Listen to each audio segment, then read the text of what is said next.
Happy New Year, and welcome to a special edition of ACF Chefs Forum. Thank you for joining us today from across the country for this important conversation. We've all been through a lot over the past couple of years, and it continues to be a very challenging and emotional time, especially for chefs. Please know that the ACF is here for you. Today, ACF shines the spotlight on a very important topic as we welcome culinarians who are here to share information and resources so that you can make all efforts to have a healthy 2022. As chefs, we talk a lot about mise en place, but today we're going to focus on your mental mise en place. Now more than ever, it's important for chefs to connect, to share, to offer inspiration and support to those in our culinary community, which is exactly why we wanted to kick off our 2022 ACF Chefs Forum webinar series with a focus on mental health and wellness.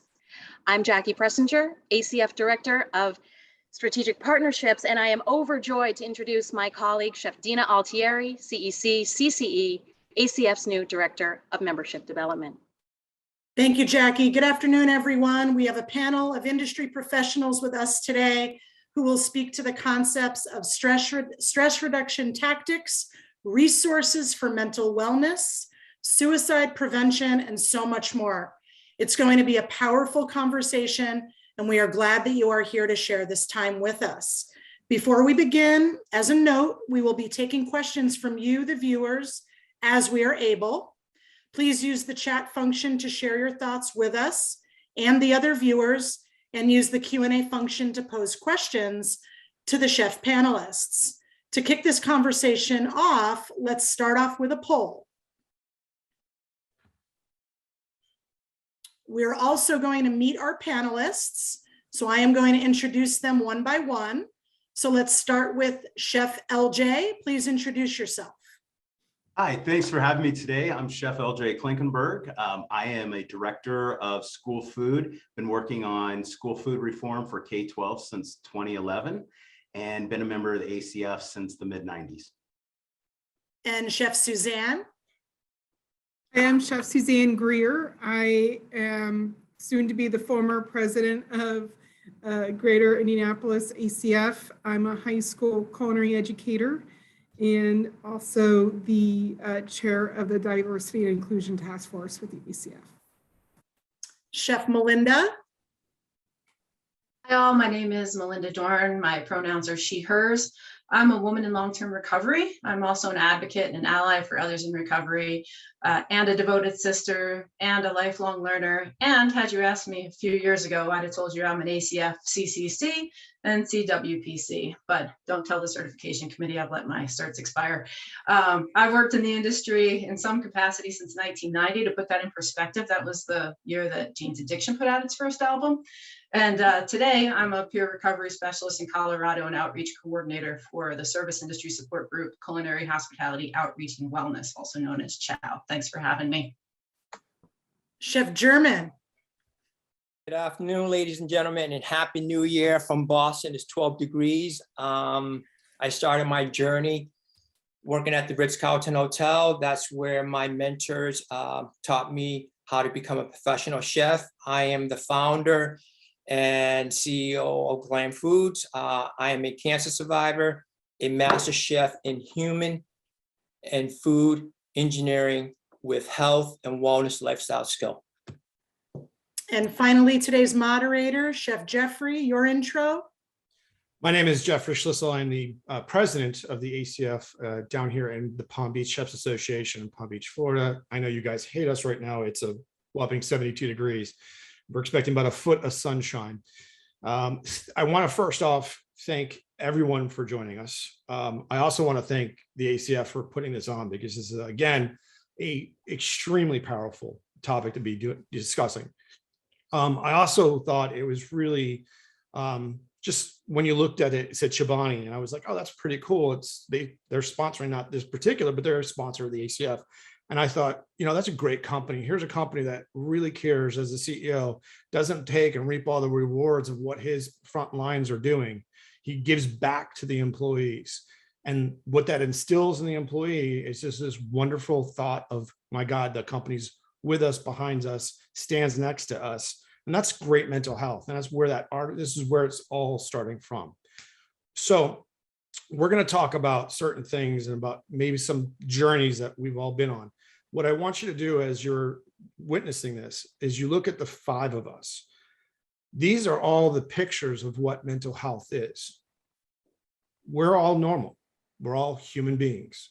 You cut us, we all bleed the same. But we all have stories that might touch you in a way that might help you to understand. Because the focus about mental health is not about us talking about it. It's for those of you that don't know how to deal with it because you don't have these issues, how to deal with people like, not like us per se, but how to deal with people that have mental illness. So leading into that, I think one of the biggest things that I saw in the news recently, in November, the job market, 3% of the United States workforce walked out of their job. 4 million people walked out. So people are starting to learn their self-worth. Now, it's a perfect segue to be someone that works really hard and just went deep, went for a doctor in what he was going for, and he saw that vision.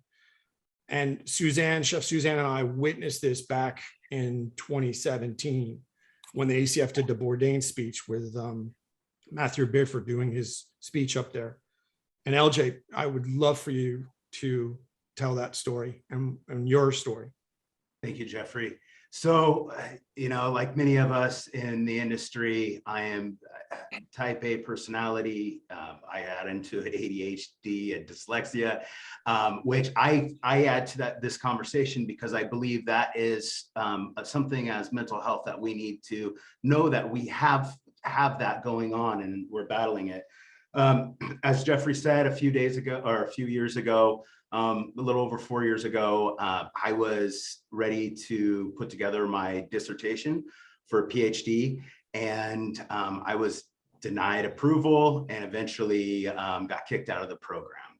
And the thing with that is failure as a chef is such a burden. But when you apply all your personal beliefs and your professional beliefs and what you've said you're going to do and being a person of your word, you get in this spot where I felt I had very little options other than some extreme option. And I got on my motorcycle one day and I went for a ride, and I didn't expect to come back. And this was right before I got to be at this Bourdain speech. And for whatever reason, my wife is a wonderful human, and she saw this, so put me in to help, got me going with somebody. I got fired, so she got me somebody else. I got fired again from a therapist. So I'm like, I'll try this one more time. Lo and behold, they said I was beyond their scope of help, which I'm, like Jeffrey said, I seem somewhat normal. I mean, what's the deal here? I'm having this major failure and I can't grasp it. Well, I ended up finding a therapist that I love. She's amazing. She's helped me and has made it so I can look and focus and see what's important. And now I mentioned I work with kids, and I have to say that's probably one of the things that made me really think about my choices, is because I've got 5,000 kids in our school district that we feed daily as a team, and that played into it, and then plus all the other things. So failure as a chef is going to happen. I had never had it at that level before. I failed my first CEC test. I've done all those things, and those were bad. But this was something that I couldn't fix. 7 years, and I was faced with is my profession, is what I do enough? And I'm really glad that I had somebody there in my personal life. And I'm really glad that I was able to find somebody after much trial and error of finding somebody that could really talk to me in the way that I needed to be talked to. And that I think is important, is that we find our advocates and we find our people that are professionals that can guide us in these moments that we can't sort out ourselves. Now, how do you cope with things now with going through the therapy you have and being with this wonderful therapist you finally found? What are some of your positive coping mechanisms? Notice I said positive because we'll get to a negative in a second. Yeah, positive for me is, for me, it's looking at my health and well-being of who I am as a person. Watching my emotional piece, as chefs, I came from the time in the industry where it was, always yelling and all that stuff. And so having that innately in me, I really try to monitor that, and that helps my mental piece. Also being grateful. And that's something I don't know if I was before as much as I am now. Being grateful of where I am, grateful of what I've accomplished, grateful of what I'm going to attempt, and actually grateful of some of my failures. And I like the two last that you pointed out, grateful for your failures and get grateful for your attempts, because failure for me, and Jermaine and I were talking about this earlier, means it's an acronym. It's a first attempt in learning. But we talk about a positive, and thank you very much, Chef. Let's talk about some of the negatives. Chefs, we're all known for doing stuff where we work really damn hard, and we're all working hard. We're working harder now than more so than ever before. But then we also party just as much, or if not harder. Well, then that gets us up in situations where we get accustomed to drinking a little bit, and then it turns into a whole bunch more, and then it can spiral into other things. So with that question of mine, Melinda, I want you to come in and tell your story of what your road, your journey, and then what your recovery looks like. Sure. Well, like I mentioned earlier, I'm a woman in long-term recovery. That means right now that I haven't touched a drink or drug in almost 4 years, despite having grown up in an alcoholic and dysfunctional family, and then continued the patterns of dysfunction in the restaurant industry for close to 30 years. In 2015, I kind of bottomed out, recognized that my mental health was at risk when one night I was leaving work and considered throwing myself in front of the bus that was going down the street. And I kind of came to in this moment of realization that I couldn't keep living how I was. I was drinking every night. I was so anxious that I couldn't even leave the kitchen to walk across the street to get my anxiety meds from Walgreens.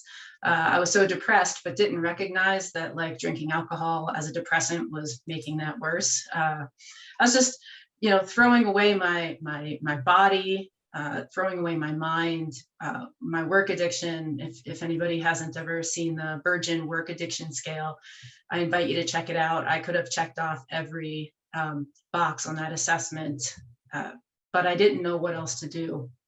And ultimately, I found my way into a 12-step program for alcoholism.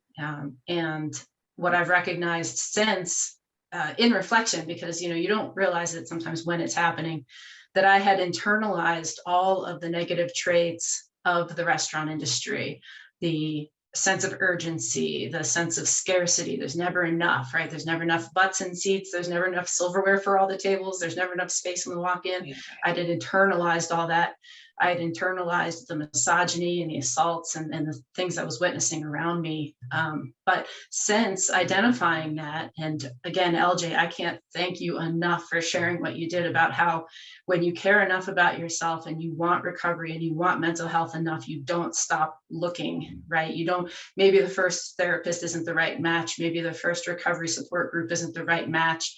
I've gone through refuge recovery, which is a pathway. I've gone through peer support, which is a pathway to recovery. I've gone through the 12-step programs, which is a pathway to recovery. I've gone to school to learn about addiction. If you know that you're worth it, you don't ever stop looking for the solution. And that's where I am today. Is I've found solutions. If I used to internalize all the negative traits of the restaurant industry, I'm now internalizing all the positive traits of the people with whom I spend time in my support groups, at Chow, in my family. My relationships are healthier than they've ever been before. But most importantly is the relationship to myself is healthier than it's ever been before, because I didn't stop looking for a solution. And what's funny is you're now into the second panelist and you're hearing kind of almost the same thing, keywords, gratitude, was one of them I just heard. Knowing thyself, knowing the self-worth is, I think, the biggest one. And, and then not giving up, that, you have to find that right fit. And talk about not giving up. I don't know, we talked earlier today, and one of the things, I don't know if I would have gotten the C word, how I would take that. And I think this next story is especially prevalent today, because it's the other C word that we talk about too, COVID and cancer.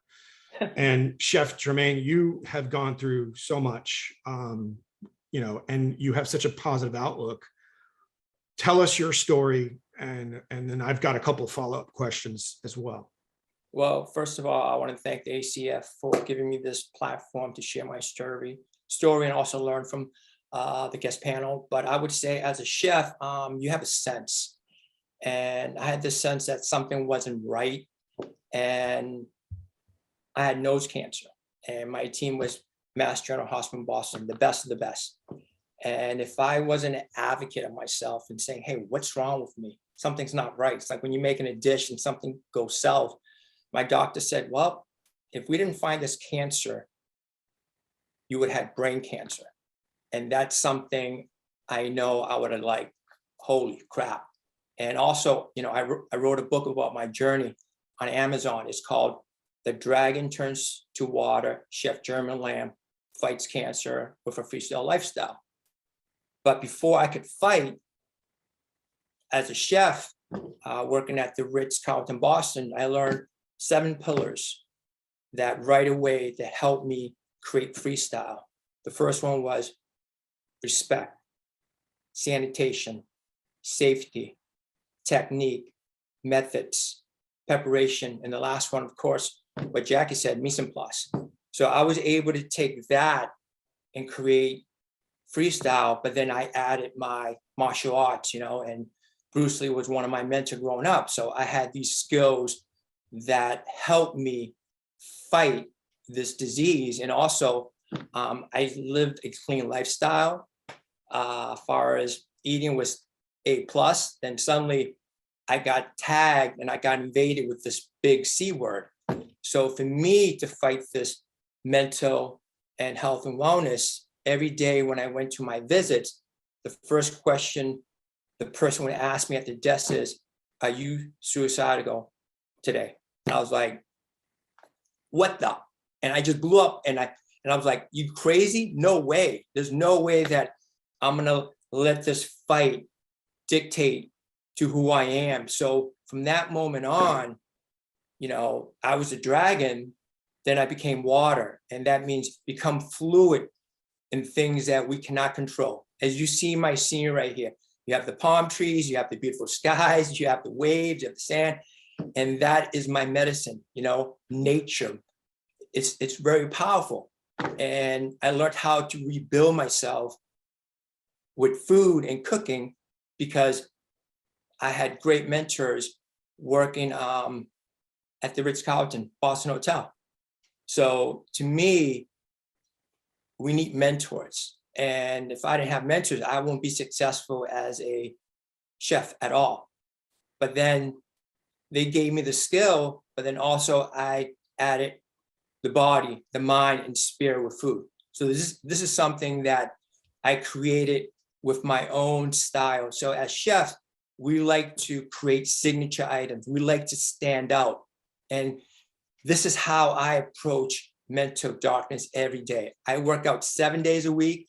I do 4,000 sit-ups. And the reason why I do this, because cancer, just because you won the fight in war today, does not mean you're able to win the next 43 years. I mean, I'm 57 years old, and I'm going into my 5th year where you're supposed to be cancer-free and you're supposed to be happy, celebrating. And I'm like, what the fuck? Hell no. Because any given moment, this disease can invade my immune system. And what's going to happen then?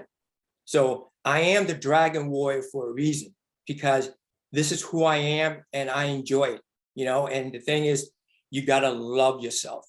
So Chef, one of the things we talked about earlier today, and you're talking about the C word and you're talking about your journey, and I really appreciate that. Just to point out, somebody from Support for People with Oral and Head and Neck Cancer says, thank you very much for telling your story. So again, thank you.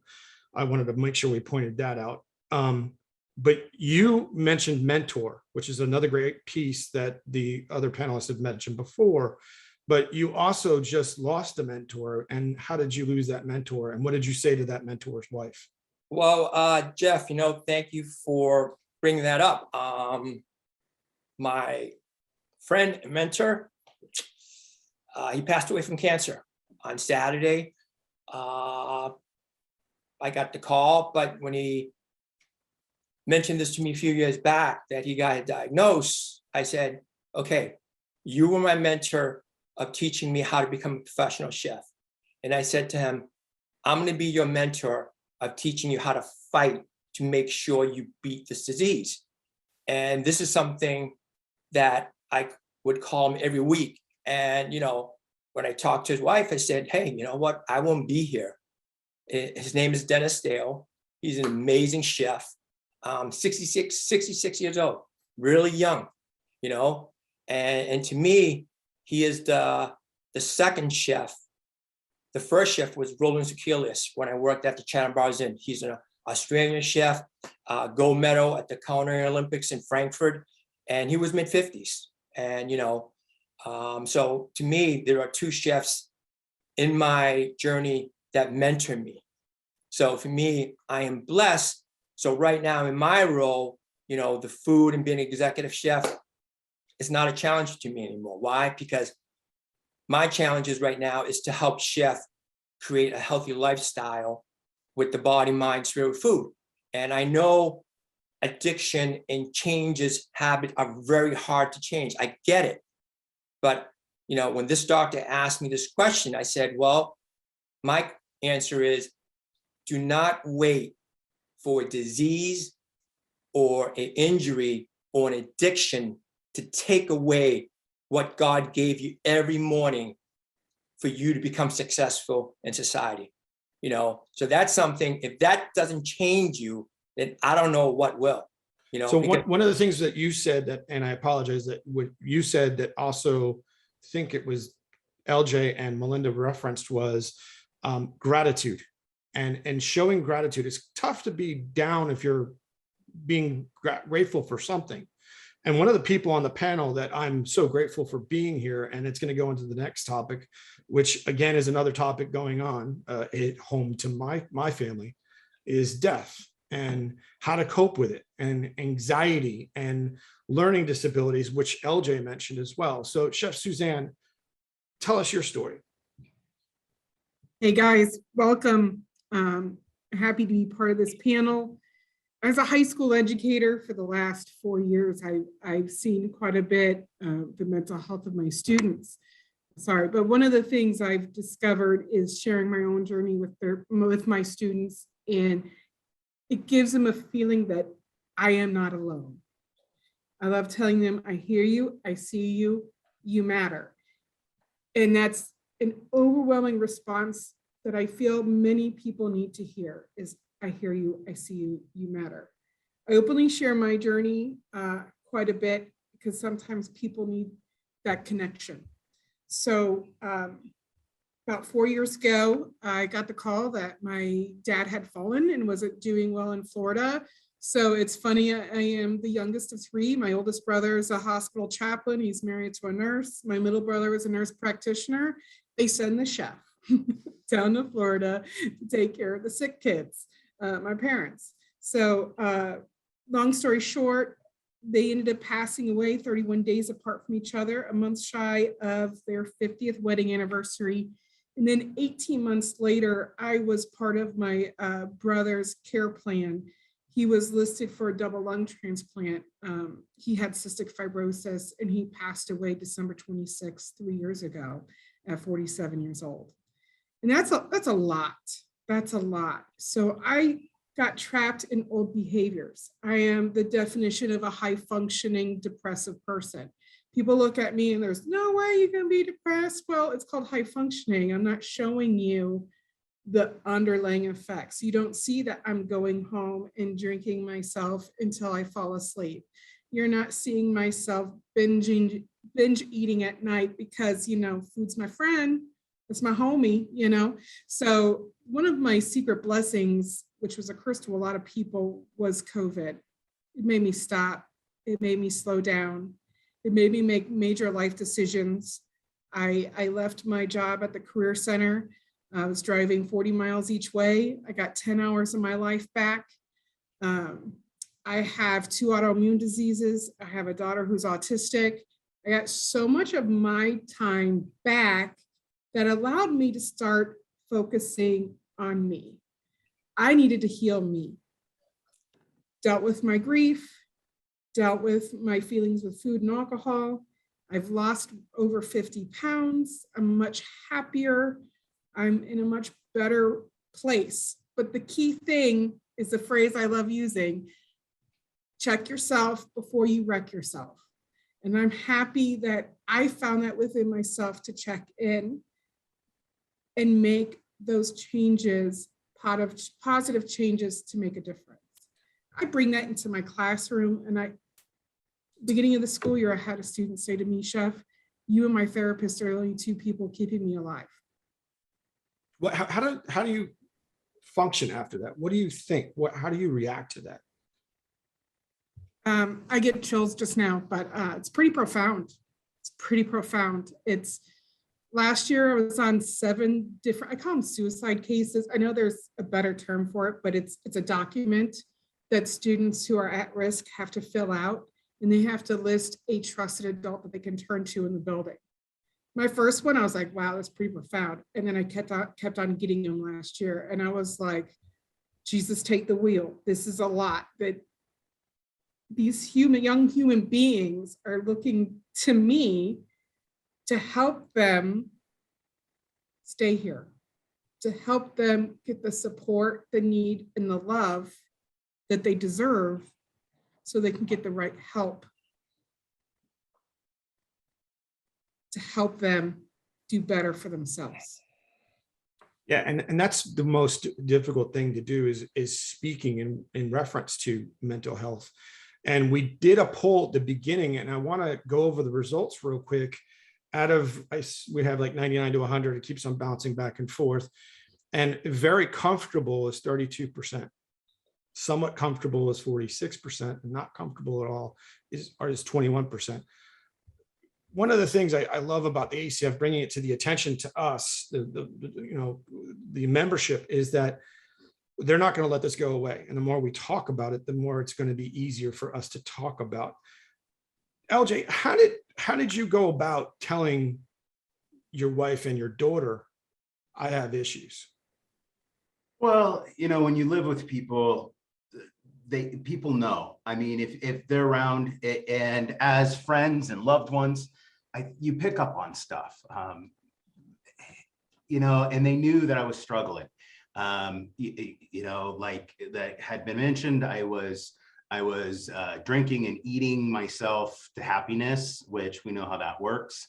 I'd go out, I'm not a smoker, never been a smoker. I go out and buy a pack of cigarettes, smoke a whole pack, and drink half bottle of vodka just to punish myself for what I was doing. And though I kept it as behind the scenes as I could, I changed enough where somebody had to say something.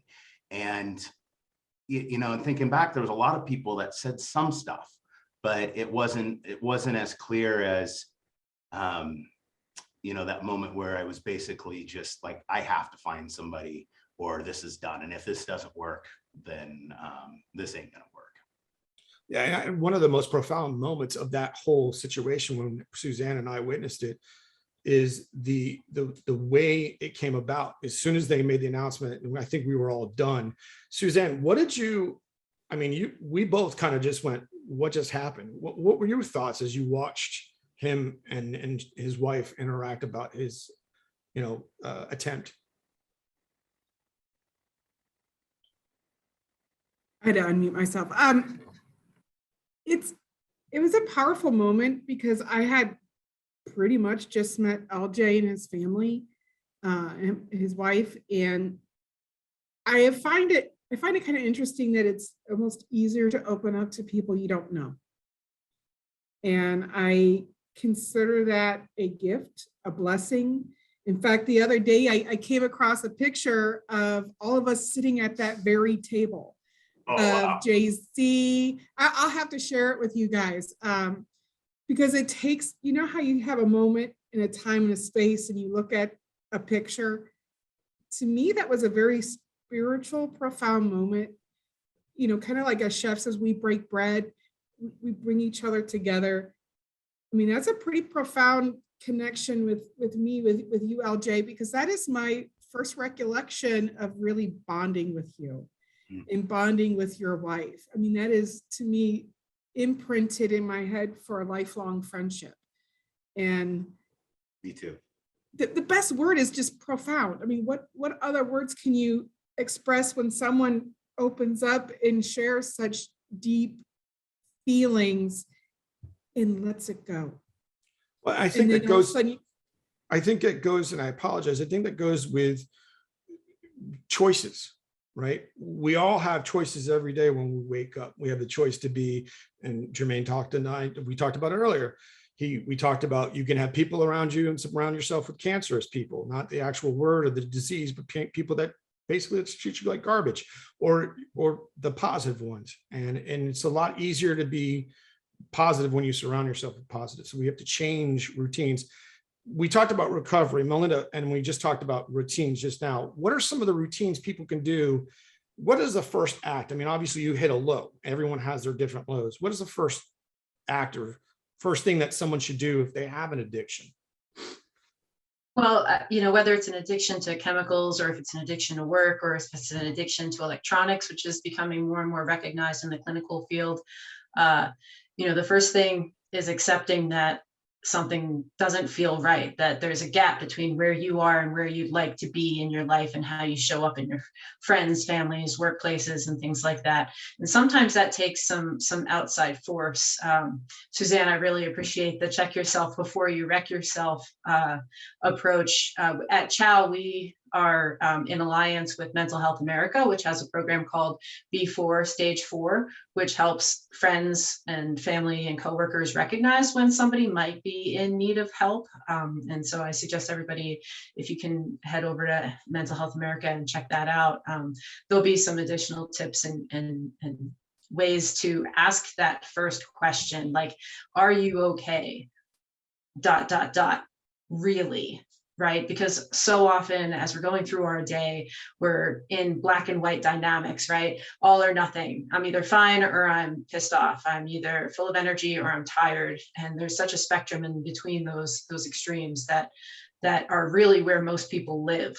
But we don't know how to use that language. Not trying to pitch anything here, but because we recognize that for far too long, some of the statistics say that 76% of chefs and restaurant people experience anxiety and depression, and less than 50% of them are willing to talk to coworkers about it. That means that our very first step in recovery from mental health or chemical health or any of the other things I mentioned is talking about it in safe places. And you've all pointed on to it so well. If you're not around people who are supporting you and paying attention, we call it MISE, M-I-S-E, maintain interest in someone else, right? If you're not looking around and look, recognizing, hey, this person, they're coming in, they've got red eyes, they're going to the bathroom a lot, they're coming back, they're irritable, they're cranky, whatever it is. If we're not saying, hey, how are you really, then we're not doing our jobs as coworkers, right? And as industry peers, right? We're talking like the lateral, it's not a manager or a boss's or an executive chef's job to keep their eye on everybody. I want to break that stigma as well, right? Because that's too much responsibility for a leader. But when we're talking shoulder to shoulder, clog to clog, apron to apron, lateral peer support, when everybody cares about just the person standing to their left or their right in the restaurant industry, then I think, honestly, you asked what was the first step. That's the first step. Look left, look right, ask the questions. It's funny you mentioned, the healing, and if you can't talk at work and you need a safe place, but I think we all have a safe place and we all do this. And if we don't, we should start, and shame on you if you don't, is have a family meal. And if you're not having a family meal and you're having that conversation, you're not asking, hey, how's your wife? How's your kids? And so on and so forth, then you're not doing justice, not only to yourself, but your staff, because you're not finding out how they really are. But let's dive deep. And just saying the general, how are you? What about how are you doing? Like Melinda said, are you okay? ... Fill in the blanks. It's not to call them out, but it's to have that conversation. We talk behind the scenes. How available is it for someone to approach? Jermaine and I talked about that. Jermaine, how do you approach somebody about the C word? Well, you know what? When I started this journey to be a chef, I was a student in the game, meaning I researched, I read, met people. Like I said, I met people, chefs who were cancer, and I met chefs who were mentor. And to me, it's part of life. And this one thing that, cancer in one way is my teacher, because if I do not become my personal best during the good, bad, and ugly time, I know what's going to happen. My wife's going to be a widow. My 2 boys are going to be fatherless. So I know something is at stake, something really high is at stake, So for me, it's part of a conversation, because to me, and that's one thing I learned, people do not feel comfortable even sharing with this. I mean, when I got diagnosed, I shared this with the whole world. And there were some people who respond, some didn't. And I realized, wow, it's a taboo word that people don't feel uncomfortable. I'm like, well, success is comfortable, but how about failure? So there's one thing I learned about the C word is life is really about rebuilding. And once you rebuild from a disaster like COVID-19 or disease, it's really fun. Now you really are playing a game, and it gives you motivation. And what I say is all the darkness, all the sorrow, I turn that into energy, and it pisses me off. And what do? I work out, I cook with love. Everything comes back to me. So one way, what you're doing is you're becoming sustainable, you're becoming green. And how do you do that? Because if you don't, that C word would actually destroy you. And to me, I realized that once you tell a story and say, you need to be vulnerable, you can't always be protective. And I think what I did was, in the story, I became an open book. And to me, it's great, because this is what reality is. It's just like when you cook, right? There's 2 things happen. You go, the food is A+, or it's in the garbage. That's it. Or you become a shoemaker, right? Think about this in our profession. I'm glad I had mentors instead of shoemakers. Imagine having a mentor and suddenly teaching you techniques that he did not know what's right or wrong. Oh my God, you would be a disaster case. So for me to talk to someone, it has really opened me up in a way. It's like, hey, I love people. And all you have to say is, hey, what's going on? And the next thing you know, that person is just opening their soul to you. And guess what just happened? You just saved someone from suicide. You just saved someone for some serious shit. So to me, it's a common skill that we need as citizens in this world. Because yeah, and I think that's the key to opening up and talking about this. And you said it not once, but 3 times. And I actually just got a text. So they talked about vulnerability. And I think the most vulnerable that I've ever been was last year. They did a panel like this, and we can see in the back of the scenes, and I see somebody anonymously say, has any of the panelists committed suicide or could try to attempt to complete suicide? And I was like, oh. And then I saw another person down the way did the same thing. And then Jackie went and opened it up, and she said, does anyone? And I went, yeah, I do. And I cut him off. And it was the first time that I told my story. And basically at the age of 18, my dad told me I was going to account for nothing, that for the lack of the better words, a ditch digger. But I guarantee you some of the ditch diggers are making a lot more money now than I am right now. But that's besides the point. But when you have that instilled in you and you see yourself failing and you're a perfectionist and you have dyslexia and nomosis and high functioning IQ and all that other stuff that goes on with people, that failure really eats you up inside. And 18, there wasn't, I'm 51, so about 30 something years ago, we didn't have the support groups we have now. In fact, I didn't find out until I was 33 years old. My great uncle and my great grandmother both completed suicide. I had a cousin in 2018 complete suicide.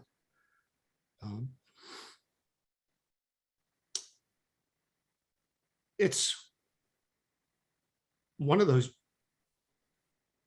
So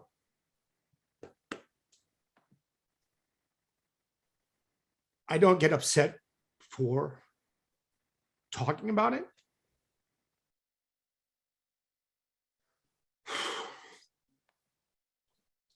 I get upset at what I wouldn't have had.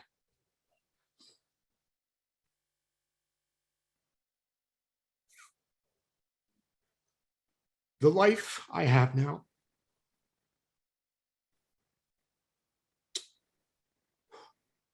the ability to talk to you, to be vulnerable to an extent is amazing.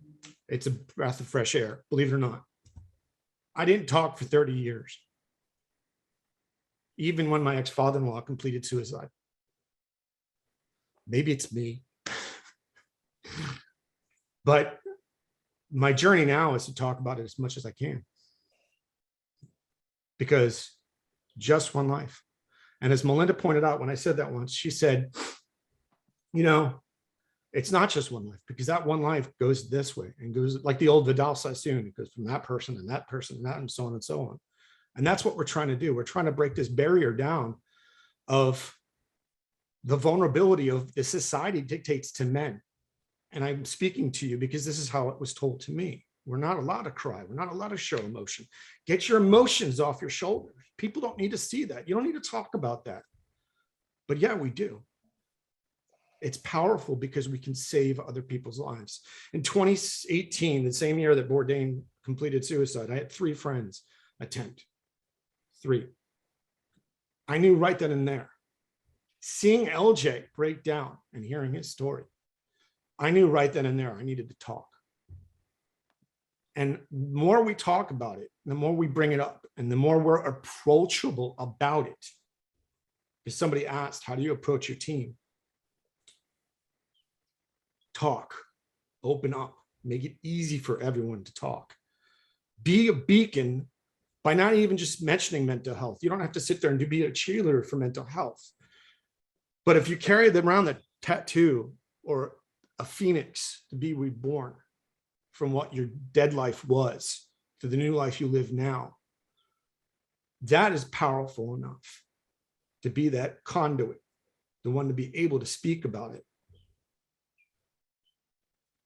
To be able to speak about it is an amazing thing. Susanne, vulnerability. What about vulnerability to you? What does that look like? Oh, I'm queen of making sure everything looks honky-dory.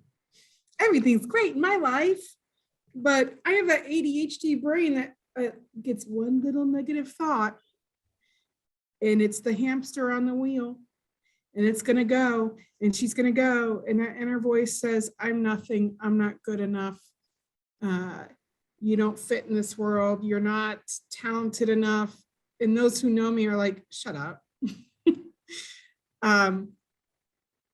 By being more open and more vulnerable, people see more as human, more connection. When I was hearing you talk, Jeffrey, I've heard your story quite a bit, and I always love it. I think it's an important story to share. I mean, all of our stories are important to share. But one of our buddies, Chef Jason, he has such a unique knack and talent just to call me out of the blue, like completely out of the blue. He's like, hey, how you doing?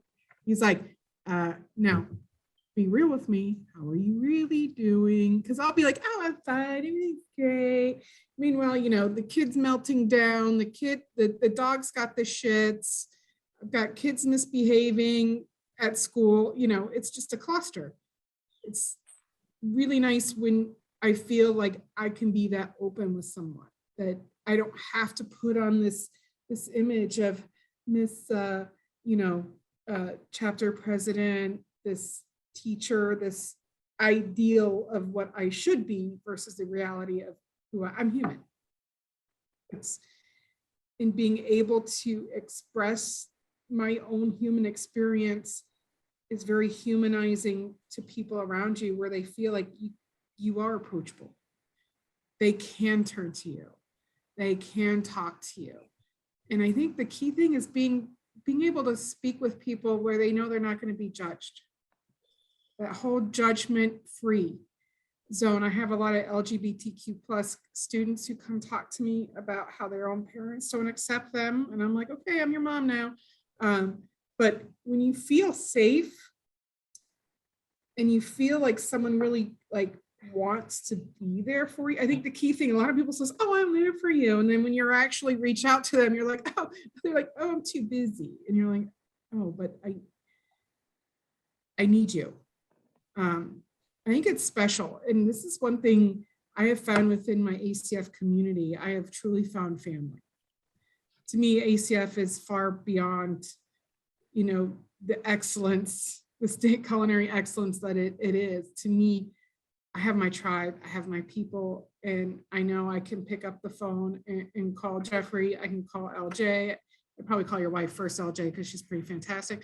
But, you have that connectivity with people who understand a shared experience, and you're more likely to be opening up to others who have that shared experience. Yeah, and I thank you very much, and I thank all the panelists extremely. Just amazing stories. You try to practice this, and you don't know where things are going to go, and I really do appreciate all of you. I want to leave it open right now for some questions, and I want to turn it back over to Jackie or Deanna. And I want to thank her because she actually was the one that texted me to go ahead. And I also want to thank the person from Argentina that is on this call. I think that was really dope that we have somebody all the way down there that was on this call. So Jackie, questions from the audience? Yes, we have several that have come in, and Chef Jeffrey, if you could kind of pitch them to whichever panelist you feel would best be able to provide the answer. What are the top 3 recommendations that you might have for chefs who are tuning in to improve their mental wellness, or if they see one of their colleagues in the kitchen struggling? Oh, I would have to go with 2 of them, but I'll go with LJ first. So say that again, please. I was contemplating on it. Sure. I guess what would be your recommendation for chefs who are tuning in if they see, it for themselves, obviously, but also if they see one of their team members who are struggling, what can they do to help them? The first piece is honesty. I mean, I have to admit, for me to come in and, I'll carry my big chef ego around and then come in to my peers and admit that, it isn't hunky-dory, as Susanne said. So having that ability to be honest, find somebody that you're safe with that can be your advocate. People don't always know they're going to be your advocate until they're presented with the challenge of what that looks like. And, gratefulness and love. I mean, it comes down to if you love nature like Chef Germain and that's your thing, then love that and know that that's your connection. If it's food, try to do it in the healthiest way you can. Make it be in a way that you can be sustainable and be able to continue. Know that you are important to so many more people than you don't even know. People that you may have not even had a conversation with, and being able to recognize that and be able to find somebody that can help guide you in that direction. Those are the things. And as when you're in that dark hole and you feel there's no options, there are always options and choices, as were stated, and being able to be honest about where you're at and what you love and grateful for what you have is very powerful. Wonderful. Well, thank you. And another one of the questions that came in was about what if you're ready to make some of these changes, but your employer's expectations are preventing you to make these changes in your life, say that they're expecting a 50, 60-hour work week. Change your job. That's It's it. not going to Talk about change. that right now. I'll be honest with you. It was my story last year. I was working 84 hours to 64 hours a week, and I realized my self-worth, and you had to change yourself, you know, that what you're in front of, unless you have an open, direct conversation and you have that line of communication with that boss, and that can be changed, then that's the only way things will change, I think. There's a culinary student posed one, and I think I'm going to turn this over if we have time to Susanne. It says, an advice from a culinary student who is afraid of having meltdowns during service. How do you manage the stress or the fear of failing? So Susanne, before you start, I want to say FAIL is an acronym: first attempt in learning. The only way for you to learn properly is to fail as many times as you possibly can. That way you learn the right way to do things. So Susanne. Life's all about failure. I tell my students all the time, you cannot understand success and relish success without experiencing failure. And by experiencing failure, it's actually a life lesson. I actually work a lot with my students with yoga, breathing techniques, stopping, pausing, taking deep breaths and realizing this is okay. I'm okay. I'm not alone. I've got this. There's some students that they'll check in. They're like, hey, chef, I need a moment. I'm like, okay, I'm with you. Remember, I love you. I got you. Let's do some breathing. And there's some really great breathing techniques you can learn through yoga practice. And there's something beautiful about yoga. You know, I love how German talks about martial arts, because that's, you know, yoga and martial arts have a lot of same philosophy. It's that mind, spirit, body, that connection with the earth. And I try to show those techniques with my students to help them get through that moment where your body is going for, you know, through flight or flight. That intense moment where if you can breathe through it, work through it, and get to the other side, you'll be fine. I mean, it's scary. It's not easy to experience that. I mean, just the other day, I almost had a full-on anxiety attack while I was making mac and cheese. I'm like, come on, girlfriend, it's freaking mac and cheese.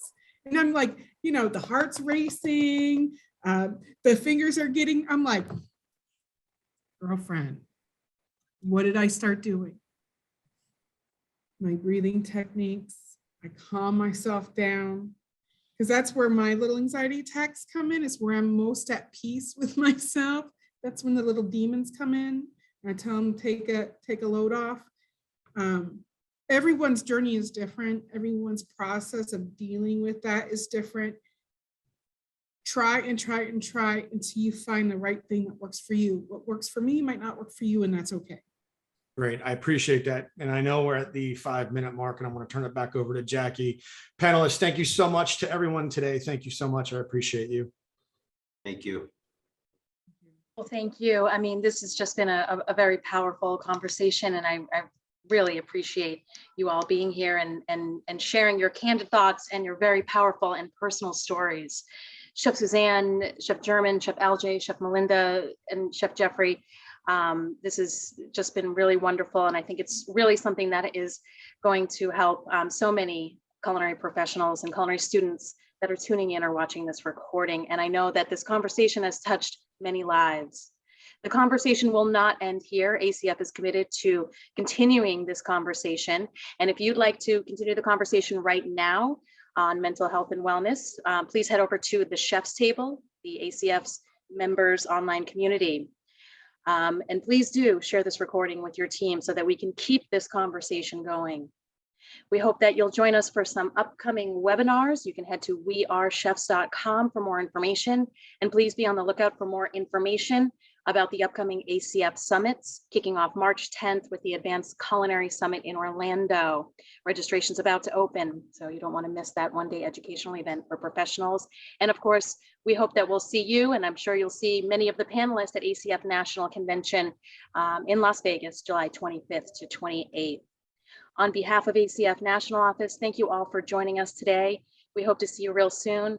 Please be well, and cheers to a healthy and successful 2022.